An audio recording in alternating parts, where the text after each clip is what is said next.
Terima kasih rekan-rekan sudah bergabung dengan saya dalam Books Club, menjawab pertanyaan beberapa rekan-rekan mengenai buku mana yang baik untuk mempelajari perkembangan perekonomian China. Saya pilih dua buku, yaitu buku yang ditulis oleh Profesor Justin Yifulin, salah satu tokoh ekonom paling terkemuka di China. Beliau adalah salah satu ekonom Chinese yang pertama yang belajar di Amerika dan salah satu advisor di balik kesuksesan perekonomian China dalam perkembangannya. Dalam dua buku ini, yang satu buku ini aslinya adalah ditulis dalam bahasa Chinese dan diterjemahkan dalam bahasa Inggris. Dari dua buku ini, yang intinya mempelajari mengenai transformasi ekonomi China. Argumen pertama adalah bahwa sebetulnya tidak ada sesuatu yang begitu istimewa dari perkembangan ekonomi China. Yang perlu ditekankan adalah Chinese economy itu sangat pragmatik dalam pengembangan perekonomiannya. Ada dua hal yang penting yang dilakukan adalah yang pertama, Chinese economy mengoptimalisasi comparative advantage dan invest dari keunggulan komparatif tersebut dikembalikan dalam bentuk massive investments di infrastructure dan di education. Itulah yang membuat Chinese economy sejak reformasi di akhir tahun 1970 dan mulai sangat reformasi yang signifikan di tahun 1980, terlihat banyak sekali pembangunan infrastruktur mulai dari jalan, pelabuhan, dan pembangunan special economic zone yang disertai dengan massive education investments.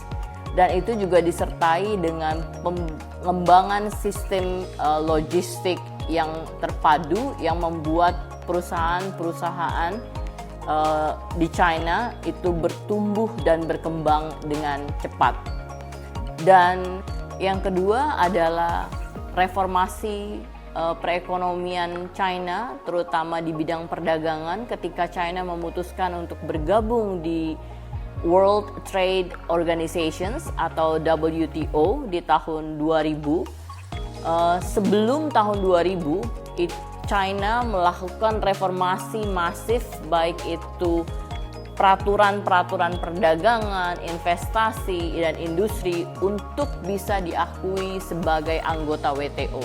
Dan perlu kita ingat bersama, saat Amerika Serikat dan Jerman memperbolehkan China bergabung dalam WTO, mereka tentu saja bertujuan untuk dapat akses ke pasar di China.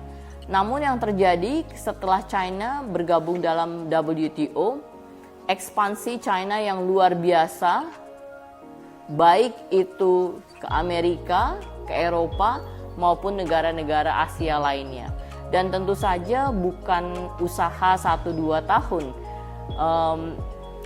China mengalami gejolak penolakan ketika China ingin masuk ke WTO, dan China menyiapkannya itu sejak tahun 1980, menyiapkan berbagai hal sehingga China akhirnya memutuskan untuk siap ke WTO dan siap untuk masuk ke pasar internasional. Jadi dua hal tersebut mengenai optimalisasi comparative advantage dan diterjemahkan dalam investasi, infrastructure, dan education. Dan yang kedua adalah masuknya China ke WTO. Dari kedua pelajaran tersebut, Justin juga menjelaskan bahwa apa yang dilakukan China sebetulnya bukan sesuatu yang sangat fenomenal, dan itu sebetulnya bisa dilakukan dan bisa dipelajari oleh seluruh negara-negara berkembang dan least developed countries lainnya. Dan yang menjadi catatan penting lainnya saat ini adalah bahwa China juga investasi luar biasa dalam bidang digital technologies, industrial robots, dan AI.